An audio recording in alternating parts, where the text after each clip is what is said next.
Так вот, прежде всего мы должны понимать, что мы находимся в состоянии войны. Сегодня нет человека, который может себе спокойно сказать, что я не воюю, меня это не касается, я тут где-то вот с краю, моя хата с краю, ничего не знаю. Нет таких людей априори.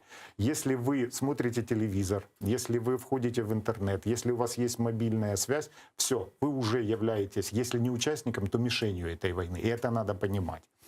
Следующий момент, на который мы всегда обращаем внимание, когда общаемся и когда проводим обучение, что сегодня нам для того, чтобы мы более-менее себя комфортно чувствовали, более-менее защищенными, у нас должно быть три составляющие, три компонента. Прежде всего, мы должны иметь критическое мышление, то есть мы не должны верить на слово, мы не должны доверять хайпам, мы не должны доверять заголовкам, заголовкам и так далее. Почему? Потому что главная цель любой информационной атаки — это развести нас на эмоции, ввести нас в состояние страха, неуверенности, агрессивности. В идеале цель любой информационной такой атаки — это ввести в состояние когнитивного диссонанса, когда человек не может сам управлять решениями. Я могу привести вот просто классический пример такого состояния, когда целые территории, целые районы вводили в такое состояние. Это Крым и Донбасс в 2014 году. То есть российская пропаганда, начиная с 1991 года, готовила, работала по этим территориям. Я хорошо знаю, я из Мариуполя, я это месседжи разрабатывали. Да, вбрасывала. Какие месседжи были? Надо защищать русский язык, потому что его сейчас вот придут бендеровцы и будут это дело запрещать. Дальше. Надо защищать русскую культуру, дружить с Россией, сливаться с ней больше, потому что опять придет Запад, Европа, придут бендеровцы, которые заставят нас... Страны НАТО. Страны НАТО, да. Следующий момент. Надо объединяться, восстанавливать Советский Союз, СНГ, ОДКБ, Ташкентский союз и так далее, потому что придет НАТО, захватит нас и заставит нас воевать за их интересы. И вот представьте себе, что 90-е годы, до начала 2000-х годов вот постоянно это население пичкали вот этими вот месседжами. И потом в 2014 году вдруг происходит то, что они не могут осознать в голове. Происходит, скажем так, смена власти, ихнего пацана отодвигают от власти. Вот, появляются какие-то бендеровцы на Майдане, которые призывают к запрету русского языка. Давайте вспомним, вот целый ряд народных депутатов вылезали на трибуну в 2014 году и говорили, что запретить русский язык, продвигаем украинскую мову, москалей долой отсюда и так далее. Население было напугано. То есть вот оно, в него закладывали вот эти вот опасности, а потом их активизировали. И в голове у людей произошло вот это вот заставило их войти в вот это состояние когнитивного диссонанса. А когда человек находится в таком состоянии, первое более-менее приемлемое рациональное решение, которое ему подсказывает, он за него хватается и начинает его реализовывать. Так вот, когда Россия таким образом запугала, довела до истерики, ну я просто это видел у своих знакомых, родственников, они мне постоянно звонили, спрашивали, что нам же едут поезда. Да, поезда едут и так далее. Так вот, когда российская пропаганда ввела в такое состояние населения юга и востока Украины, они начали подбрасывать им рациональные решения. А проведите референдум, отделитесь, создайте ополчение, обратитесь к России, чтобы Россия вас забрала. Ну, на самом деле они сами все это создавали. Естественно. Да, но делали вид, что типа это... Естественно. Да. И вот таким вот образом все это дело и происходит. Понимаете, еще очень важно, люди должны понимать, когда человек принимает, это чисто психологический такой механизм, когда человек принимает решение, любое решение, сделать покупку, как-то за кого-то там проголосовать, как-то отреагировать на какие-то явления, на 90% работает подсознание. И только 10% это наши обыденные рефлексы, наши знания, наш опыт и так далее. А вот русские, они же вот это підґрунтя робили, да? Они же в подсознание закладывали эти страхи, которые вот то, что вы сейчас рассказали, а и потом активизировали в нужный момент. Да, взрывчатку накапливали, а потом взрыватель вставили. Абсолютно верно. Это тонкие технологии, причем очень опасные. Вот мы в своей среде специалистов обсуждаем, и мы уже пришли к единому мнению, что их надо приравнивать к оружию массового поражения. Потому что эффект тот же самый. Причем даже больше эффект. Ядерное оружие, химическое оружие, оно загрязняет определенные территории на определенное время. А информационное оружие, информационная война, она инфицирует мозги, медиавирусами, инфовирусами, психовирусами на поколение. Да, это же передача идет информации, Абсолютно. опыта или мифов. Да. Абсолютно. Мы когда вот просчитывали эффекты, вот даже когда закончится эта война, ну, горячая стадия, потому что война с Россией никогда у нас не закончится, как бы мы не хотели.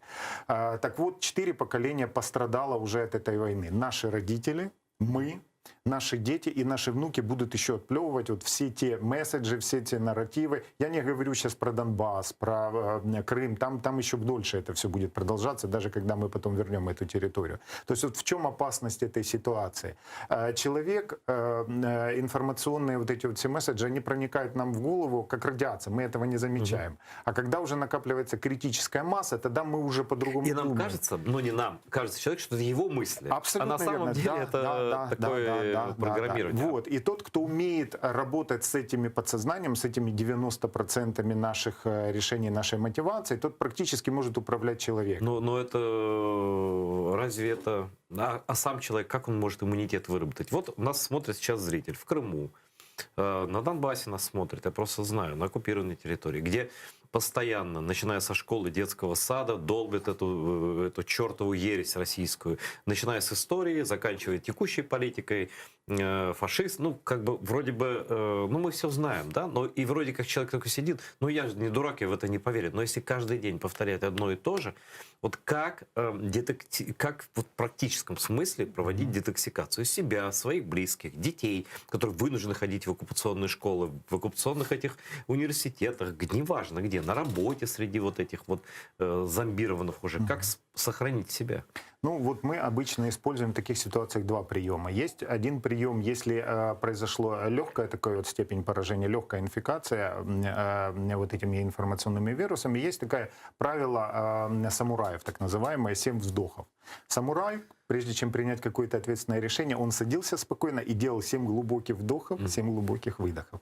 И только после этого, ну, то есть, как мы говорим, вот вы получили какую-то опасную, страшную информацию, там, вот там россияне где-то прорвались, или еще там где-то что-то взорвалось, какое-то там облако идет на вас и так далее.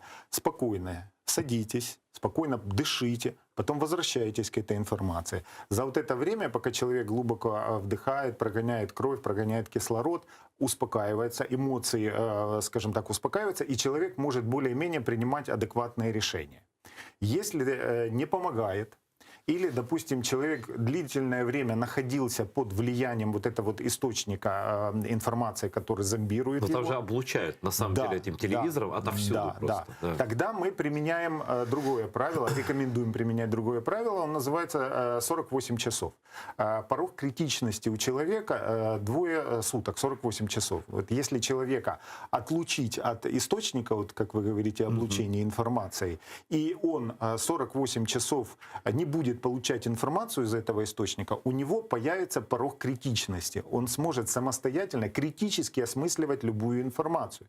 А самое главное вот в информационной войне это то, чтобы та сторона, против которой действует это информационное оружие, чтобы у него было критическое мышление. Вот мы постоянно об этом говорим, что наше спасение это не армии троллей, это не ров с крокодилами на границе и так далее. Это критическое мышление и альтернативные источники информации. Это вот следующий момент, о котором я бы хотел переговорить. То есть прежде всего это не воспринимать все на веру. Не по минимуму потреблять. Это... Безусловно. То есть, скажем так, вот многие люди меня очень радуют, особенно молодежь говорит, что мы не смотрим телевизор, мы практически не смотрим телевизор. Мы либо общаемся, либо там по... Но это лучше, конечно, да, чем всю эту кашу есть. Да, это очень важно. То есть вот важный момент, скажем так, вот прежде всего это критичность мышления. Если все-таки вы, скажем так, вот чувствуете, что что-то не то, вы попали вот под такое влияние, 3 простых совета. Вот мы говорим, да, золотое правило в информационной войне, прежде всего, ну, то, о чем я говорил, что успокоиться и не верить, проверять критично. Второе, проверить эту информацию не менее чем в 3 альтернативных источниках. Вы увидели это по телевизору, зайдите в интернет, проверьте по паре-тройке альтернативных интернет-каналов, каких-то там сайтов и так далее. Позвоните знакомым вашим, которые разбираются в этой теме, которые хотя бы, если не знают про эту проблему, но хотя бы могут проанализировать, понять. Да. Вот. И посмотрите в классических СМИ, там прессу поднимите или еще где-то. То есть не менее чем в 3 альтернативных источниках нужно проверить информацию. Почему в 3? Знаете, пословица: 1 раз это случайность, 2 раза это совпадение, 3 раза это Ну, 3 система. источника, это же классика вообще журналистики, да?